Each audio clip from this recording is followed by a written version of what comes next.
नमस्कार सबैजनालाई सबैजना हामीले अब नेपाली बोल्ने नै छौँ होइन नेपाली कुरा गरौँ सरहरू आउनु भएको छ सरहरू हामीलाई किन आउनुभयो हामी असुरक्षित छौँ विभिन्न इक्विपमेन्ट मान्छे विभिन्न वातावरण प्रकृति इक्विपमेन्ट काम केही कारणले असुरक्षित मेरो पेसा इलेक्ट्रिसियन। नमस्कार सबैजनालाई, मेरो नाम चाहिँ राहुल गुरुङ, मेरो घर चाहिँ बुटोल कफीबस्ती अनि अहिले हाल चाहिँ म इलेक्ट्रिसियन कालिकाको कार्यमा हाल 4 वर्षदेखि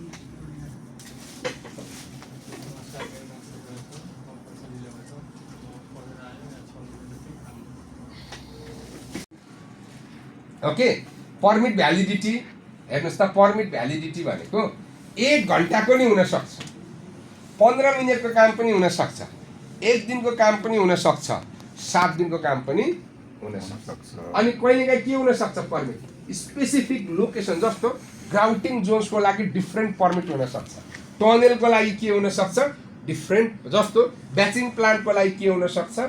डिफ्रेन्ट हुनसक्छ र अर्को एक्टिभिटिज अघि भने नि working at height electrical safety excavation mechanical lifting हैन यिनीहरूको डिफ्रेन्ट एक्टिभिटी र अर्को कुरा के हो भने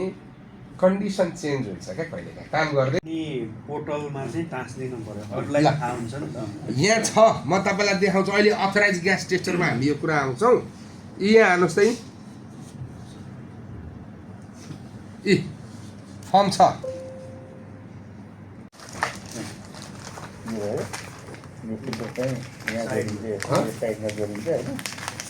फिल्ड गर्नु परेन योबाट चाहिँ के हुन्छ भने इनहेल र एक्सेल हुन्छ बाहिरको दूषित हावा पनि यहाँ के हुन्छ फिल्टर भएर क्लिन भएर हाम्रो मुखभित्र जान्छ फेरि यसले के गर्यो भने यो चाहिँ यो कन्फाइन स्पेसहरूमा जाँदाखेरि चाहिँ रेस्क्यु गर्दाखेरि चाहिँ यो नभई नहुने चिज हो यहाँ हेर्नु त यहाँ स्टिल टोज हुन्छ यहाँ भित्र पनि स्टिल हुन्छ किला पनि छिर्दैन करेन्ट पनि लाग्दैन माथिबाट केही आउँदा यसले च्यापिँदैन पनि इलेक्ट्रिकल रेसिस्टेन्ट हुन्छ केमिकल रेसिस्टेन्ट हुन्छ र यो चाहिँ के हुन्छ तपाईँलाई थाहा छ अर्को पोजिटिभ कुरा स्नेकहरू इन्सेक्टहरूले बाइट गर्दा पनि यसमा चाहिँ केही फरक हुँदैन जुत्तामा आएर अब हुन त जुत्तामै टोक्छ भन्ने कुरा त होइन तर सामान्यतया सर्प हामी हिँड्दा डुल्दा इन्सेक्टले केमा टोक्छ भन्दा खुट्टामा टोक्छ कि यो खुट्टा पनि के गर्छ यसले बचायो बुझ्नुभयो यी मनमा कुरा खेल्ने हराउने आएको गएको मान्छे थाहै नहुने भयो भने डुबेन है सर मैले त थाहै पाइनँ भन्यो भने डुबेन होइन अनि अर्को के हो भने तपाईँको चाहिँ एकजना मात्रैले हुँदैन उसलाई सपोर्ट गर्ने अर्को एकजना मान्छे नि टाइम टु टाइम उसलाई बाटो चाहिँ बिच मान्छेभित्र गए काम गरिरहेको छन् बिचमा पिसाब लाग्यो अनि के छोडेर हिँड्नु ऊ पिसाब मात्र होइन कि टाउको मात्रै सिराउँदैन किनभनेदेखि चाहिँ यसले मान्छेको ज्यान बचाउँछ के तपाईँहरूलाई हानि नोक्सानी हुनबाट बचाउँछ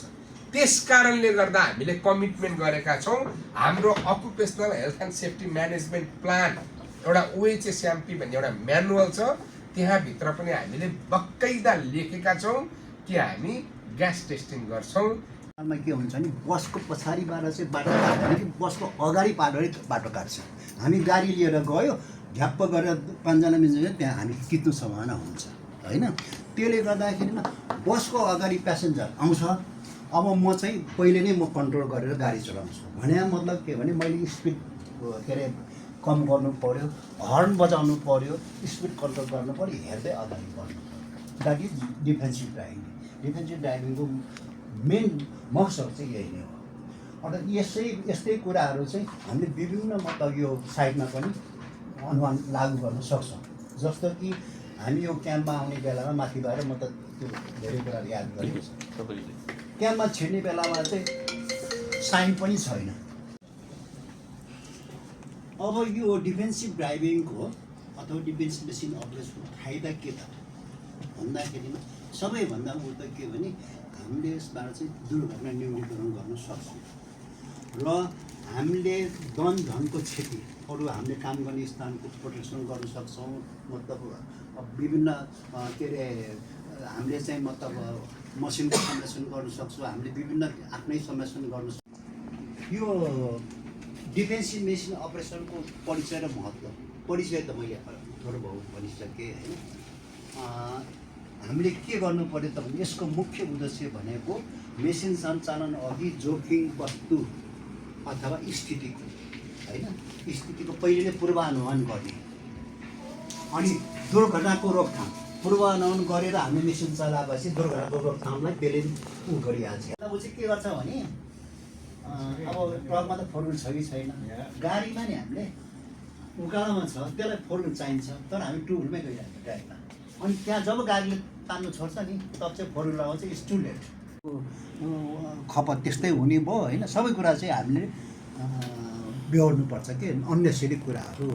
भन्दाखेरिमा चाहिँ जहिले पनि छर्केपछि नि एउटा हाम्रो टायर मेकानिकको चाहिँ यो जुन लक छ नि छर्केर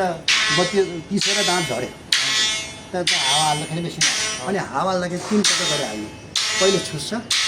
घडाङुडुबाट बस्छ नि, अनि दोस्रोमा अलिकति गर्ने अनि पुरै बस्छ। अनि हामी डाङ डाङ डुङ डुङ पार्ने होइन, एउटा सुरक्षित दूरी अप्नाएर बस्ने। जस्तो उदाहरणको लागि हामीले 15 मिटरको दूरी त्यहाँ क्रेन अपरेटरले काम गर्दैछ, त्यो तपाईँको चाहिँ टिपरले काम गर्दैछ, एक्सकाभेटरले काम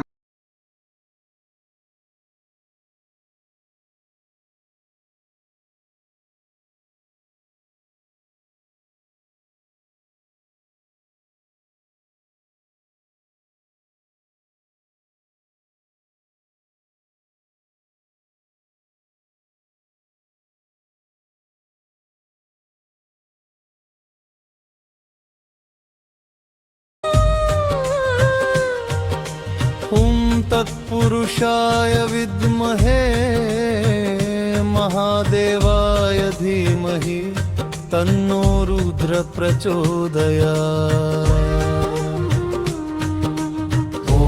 नमः शिवाय, ॐ नमः शिवाय।